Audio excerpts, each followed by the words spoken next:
Hello my dear students. Last time we have seen the existence and uniqueness of GCD theorem. Today we are going to see some examples, I will say, or you can say some properties. Okay. So first one is without remark actually. So for without proof. So for m belonging to Z and m may be non-zero. Actually it can be greater than 0 or it can be non-zero, you can say. Then we are having this result, that is GCD of ma comma mb is equal to mod of m GCD of a comma b. So property is very interesting and useful. Let me give one example, then you'll understand. Suppose in order to find the GCD of 6 and 10, let me say, so how to find the GCD of this? So this can be done because 6 can be written as 2 3s are 6 and 10 can be written as 2 5s are 10. So the property is saying this 2 can be taken out. So if you take this 2 out, then what will be left out? GCD of 3 comma 5. Now just note one thing, whenever you are having two prime numbers involved in the GCD, then the GCD is always 1. Okay, so therefore over here it will be 2 multiplied by 1, that is 2, since our GCD of 3 and 5 is 1. I hope you know the tricks to find the GCD. If both are primes 7 and 11, then the GCD is always going to be 1. If one is prime, suppose 7, and the other number is not prime, let me say 26, it is not prime, still in this case the GCD is going to be 1 because 7 is not dividing 26. This is the one more trick. I mean, if you are having a prime number and one need not be prime, it can be any number over here, let me say m, then the GCD of PMM is going to be 1 if P is not dividing m. So this is the result that we can use. Okay, but this result is very interesting and useful because whenever you are having something common that can be pulled out, you can see 2 and 2 are the common factors in 6 and 10, so therefore it can be taken out, and whatever is left out you can find the GCD of that, and obviously it is easier to find because you will have the smaller numbers involved. Okay, and uh, if m is greater than 0, why this mod m is involved? Because if the numbers are negative, okay, let me say -6 and -10, then you can pull that -2 out, but once it comes out it will be mod. I mean, if you are finding GCD of -6 and -10, so this can be written as -2 multiplied by 3 and this can be written as -2 multiplied by 5, but when you take this -2 out, now it is modulus actually. So modulus of -2 3 comma 5, but modulus of -2 is 2 only and GCD of 3 comma 5 is 1 only, so again the GCD is going to be 2. So therefore that modulus is taken. So to be more precise, you can write this result as for m belonging to Z and m to be greater than 0, then the GCD of ma comma mb. Now since m is greater than 0, mod m is going to be m only, so m times GCD of a and b. Okay, so very interesting result. Now let us prove this result. So over here, uh, two natural numbers are given to us, a and b, and the first property is saying that GCD of AB is equal to B if and only if B divides A. So meaning of this is, suppose you are having 6 and 12. Okay, now you can see that 6 divides 12 is happening here, so you can immediately tell the GCD of this, and GCD of this is going to be 6. Or it may be like this also, if you are having some 24 and 12, now you can see that 12 divides 24 is there, or like this also. Okay, GCD of 24 and 12, you can see that 12 divides 24 is there, so what should be the GCD of this? It is going to be 12.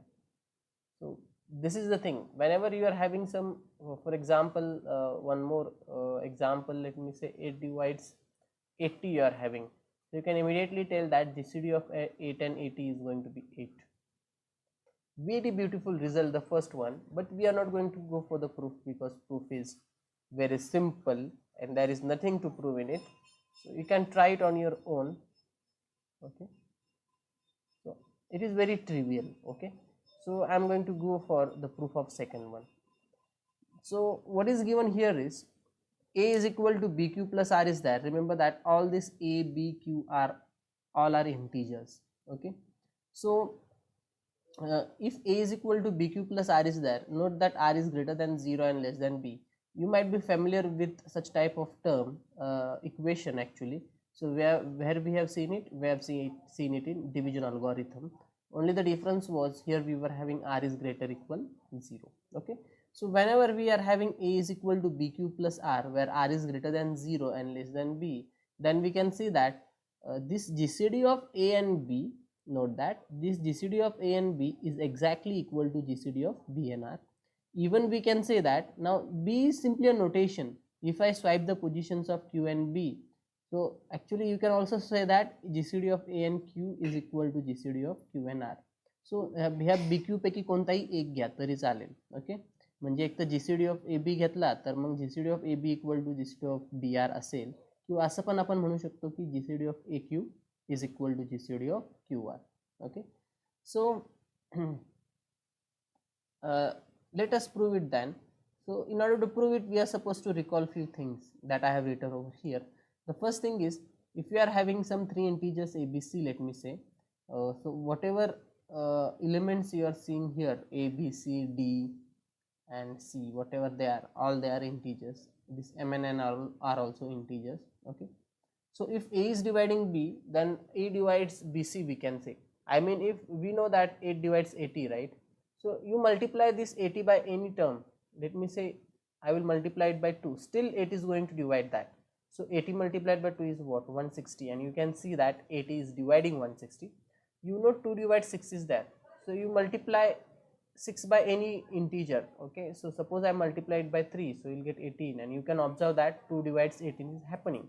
So this is the meaning. So therefore if we are having a divides b, then we can say that a divides bc will happen. Now this second note is, if we are having a divides b and a divides c, then we can say a divides mb plus nc. Now just note one thing, mb plus nc in the sense what? You can multiply b by any integer, you can multiply c by any integer, simply add them. So a is going to divide that. I mean, suppose you are having now a 2 divides 4 is there and 2 divides 6 is there. So 2 is going to divide what? Multiply 4 by any integer, multiply the 6 by any integer. This integer may be negative also. Okay, so suppose I multiplied by 3 and I multiplied by 4. So what you are going to get? 4 3 is 12 and plus 6 4 is 24. So 24 plus 12 is 36, and you can see that 2 divides 36 is happening. Okay, so if I go for minus 3 over here, okay, so you'll get minus 12. Over here you are having 24. So 24 minus 12 is going to be 12, and still you can see that 2 divides 12 is happening. Okay, so beautiful result that will be required over here. Okay, now the main basic thing behind this is, since it is we are dealing with the GCD, so when just remember in mathematics, whenever you come across any question, just ask question to yourself whether I know that concept or not. I mean, if you want to prove that GCD of AB is equal to GCD of BR, do I really know what GCD is? If you are not knowing the definition of GCD, it means you are making a mistake. Okay, and what is your mistake? You are not studying properly. So whatever the concepts are done before, so it is your job to revise that concept again and again, so that you will understand it very clearly. If you read that concept again and again, every time you read, you understand more. Just remember this. And once you reach a limit where you have understood the concept completely, there is no need of looking towards that topic.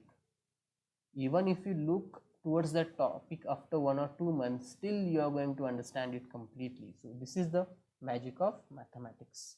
Okay, then let us prove it. So before that, just let us recall the definition of GCD. We say that this D is the GCD of A and B if D divides A and D divides B happens, means D is a common divisor of A and B. And the second thing is, if C is a common divisor of A and B, means any other C is a common divisor of A and B, then that C should divide D.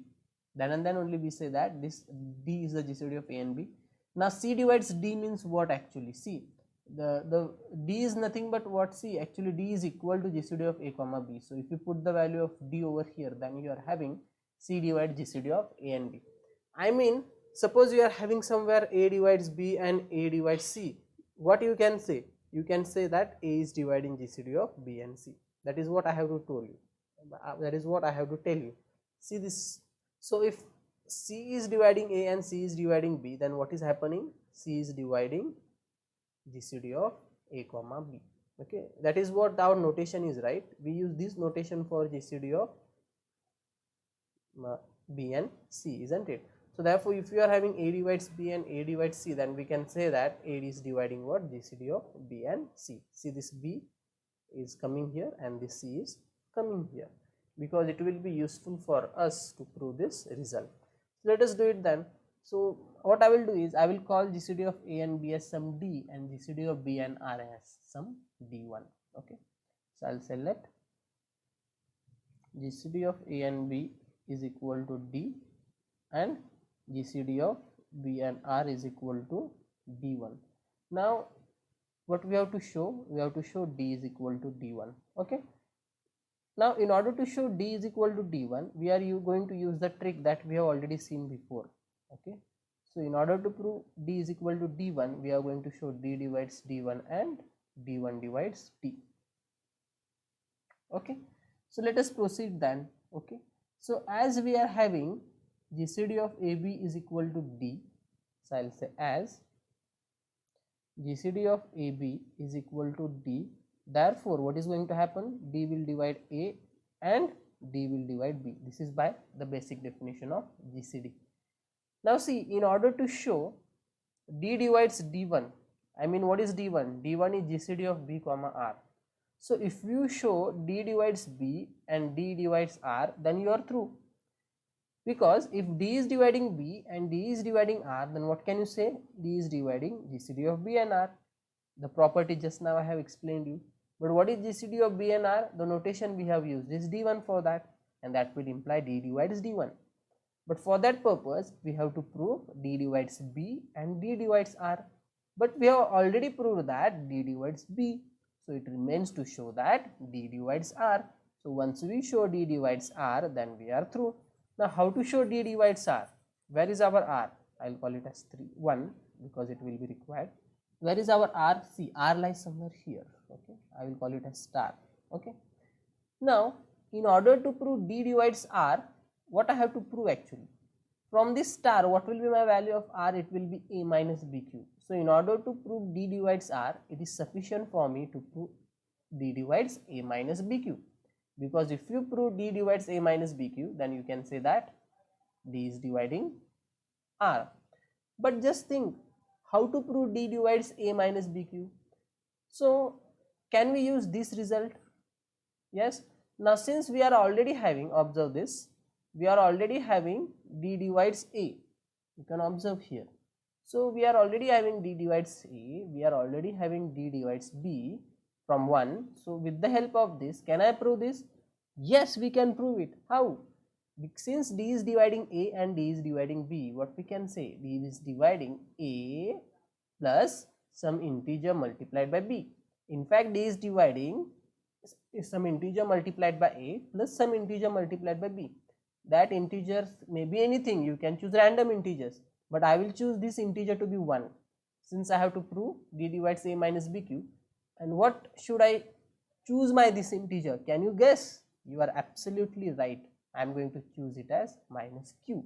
So what I will get? I will get D divides A minus BQ. That is exactly what I have to prove. Is that fine? So we are using which result? Yeah, the result mentioned over here. If you want, I will call it as some R2. I will call it as some R1. Okay, and this is my R3 result. Okay, so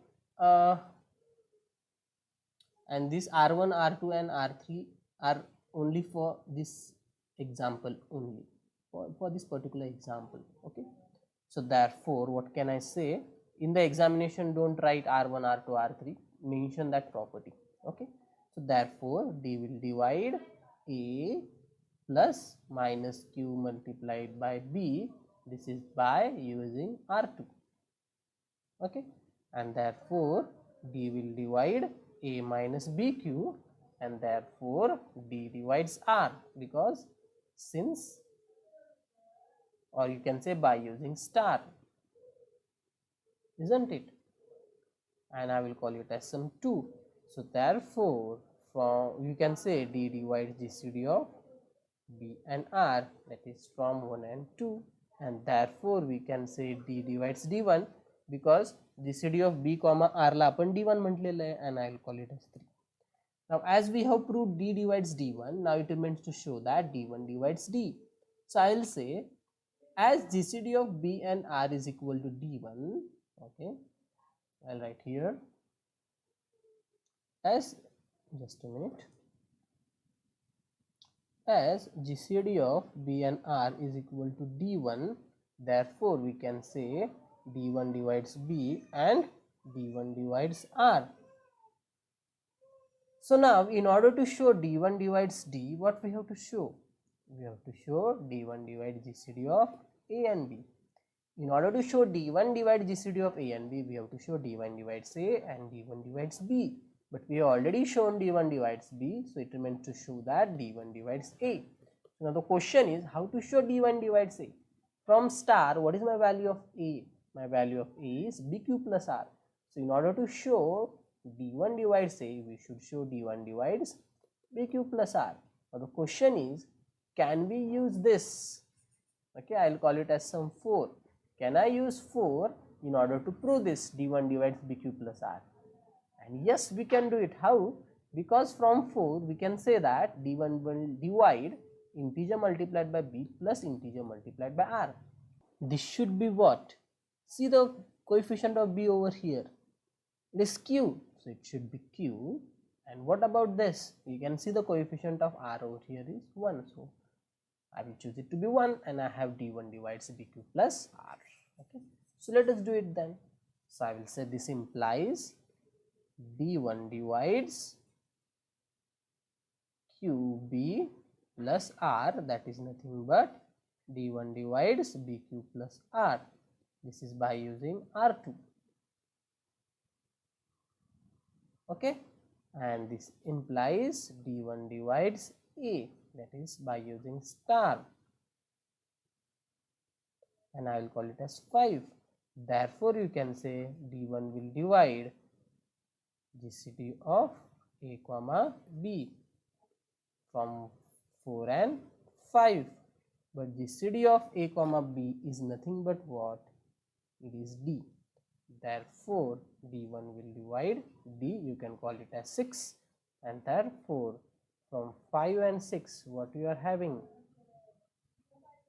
D is equal to D1, that is nothing but GCD of AB is equal to GCD of BR, and that is what we wanted to prove. Now let us discuss the Euclidean algorithm. So Euclidean algorithm is the process of finding positive GCD of two non-zero integers. As I have told you, we are interested in positive GCD only. Positive GCD and negative GCD is one and the same, okay, for us. So we are interested in finding positive GCD.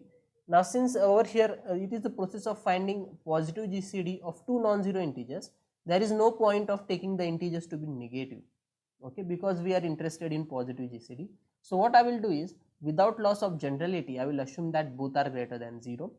And since we are talking about two integers, what I will do is, I will assume that one is greater, one is strictly greater than other, because if both are equal, then there is nothing to prove. I mean, if both the integers are equal, 5 comma 5, what will be the GCD? It is going to be 5 only, okay. So there is nothing to do if both are equal. So what I have done, without loss of generality, I have taken one to be greater and one to be smaller, okay. And now the idea over here is to use division algorithm. So you just recall the concept of division algorithm.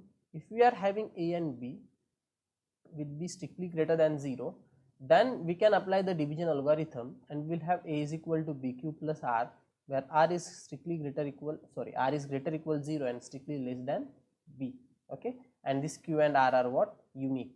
Okay, so this fact we can use over here. Okay, so I will say by division algorithm, what you are going to have, by division algorithm, better you go for capital letters. Okay, by division algorithm, there will exist unique q and r belonging to z, such that a is equal to bq plus r, where this r is greater equal 0 and strictly less than b. Now if r is equal to 0, then we stop our process, because we got the GCD in this case. What is the GCD? If r is equal to 0, then we stop, as okay, r is equal to 0 implies a is equal to bq, right? If r is 0, then what we will get? A is equal to bq, and a is equal to bq means what? B divides a is happening, and b divides a is happening means what is happening? Ultimate aim is to find the GCD of a and b. So if b divides a happens, we are having an interesting result. Then we directly have the GCD, and what is the GCD of a and b? That is b. Okay, जो खालचा असतो लहान, ज्याने आपण भाग देतोय तो GCD असतो. Okay, and this will imply GCD of a and b is equal to b, and therefore we stop. But what if r comes out to be non-zero? So if r is non-zero, I will say, if r is not equal to 0, then we are having an interesting thing. Then we will have a is equal to bq plus r, where since r is non-zero, r will be strictly greater than 0 and less than b. So we will have this beautiful equation. Okay, why I am calling it as a beautiful one? Because we have already come across this. Where we have come across this? In this theorem. Okay, do you remember it? A is equal to bq plus r, where this is happening. So if now this the same thing is happening, okay, in our Euclidean algorithm, so what we can say, the GCD of AB should be equal to GCD of BR. But over here we are going to use repeated division algorithm. So just after few minutes you will understand what is repeated division algorithm. So therefore, instead of using the notations q and r, I am going to go for the notations q1 and r1. Okay, q1 r1, q1 r1. So it will be r1 over here. So r1, r1, and that's it. Okay, and over here also, therefore I will have r1. This will be r1, and this is going to be r1. So by last result, then we will have this, and what we can say, GCD of AB will be equal to GCD of BR1, because there is slight change in notation. So just keep it in mind, because it will be useful. Now the idea over here is, whenever R1 is non-zero, but you are having R1 is less than B, so you are having similar things. See here, over here we were having A is greater than B, means I mean B is less than A, and over here what we are having, R1 is less than B. So over here what did we do? We applied the division algorithm. Okay, now same thing we are going to do, but for what? R1 and B. Now we will apply division algorithm for R1 and B, but in this case R1 is smaller, so we are going to divide by R1. Divide in the sense, the number by which we divide comes over here in the division algorithm. Okay, so I will say we have R is less than B, not R, R1, right? So we have R1 is I will write like this, we have 0 is less than R1 is less than B. So I will say by division algorithm once again. So can you see now why I said the repeated division algorithm? Because again we are applying division algorithm. Now there will exist unique. Now instead of saying q and r, I am going to go for what? q2 and r2 belonging to z, such that what will happen? Now the bigger one is B, the bigger one will appear on the left hand side. B is equal to, which is the smaller one? So R1 will appear here, quotient will appear here, and the remainder will appear here, where this R2 is greater equal 0 and less than, कशाने भाग देतोय आपण? R1 ने, म्हणून less than R1 इथे असणार आहे. Now again I will say, if R2 is equal to 0, we stop. Why do we stop? Because we get the GCD. Okay, as we get GCD, and what is the GCD? Can you guess? I will write it here. What is the GCD? Now see here, our GCD of AB is equal to what? In the last term somewhere here, yeah, in the last equation over here, GCD of AB is equal to what? GCD of BR1. I told you that it will be useful. So GCD of AB is equal to GCD of BR1. But what is GCD of BR1? Now see this. Okay, so GCD of BR1 will be equal to what? GCD of R1 R2, which is equal to GCD of, by using the same result, R1 R2, but R2 is 0, right? So this will be equal to GCD of R1 comma 0. And what is GCD of R1 comma 0? It is going to be R1. Okay, and remember what was R1? It was our non-zero remainder in the previous step. Okay, previous step in the sense we are using division algorithm again and again. So till now we have used it twice. Okay, so पहिल्या वेळेस ज्यावेळेस आपण division algorithm वापरला त्यावेळेसचा तो reminder आहे. Okay, आता दुसऱ्या वेळेस ज्यावेळेस डिव्हिजन अल्गोरिथम वापरला त्यावेळेस रिमाइंडर R2 आलेला आहे. Just keep it in mind. Okay, आता मागच्या वेळेस सारखंच, आता R2 0 होता म्हणून आपण ही प्रोसेस स्टॉप केली आणि आपल्याला जीसीडी भेटला. पण जर R2 नॉन झिरो असेल तर काय? So if R2 is non-zero, then what do we have? Then we have B is equal to R1 Q2 plus R2, where this R2 is strictly greater than 0, since we are saying it is non-zero, less than R1. So this I have copied as it is. This one I have copied as it is, but we are saying R2 is non-zero, no? Therefore there is a slight change over here. इथे R2 strictly greater than 0 आलेला आहे. आता idea तीच आहे. सो आता आपण division algorithm पुन्हा वापरणार, पण कुणासाठी? R2 आणि R1 साठी.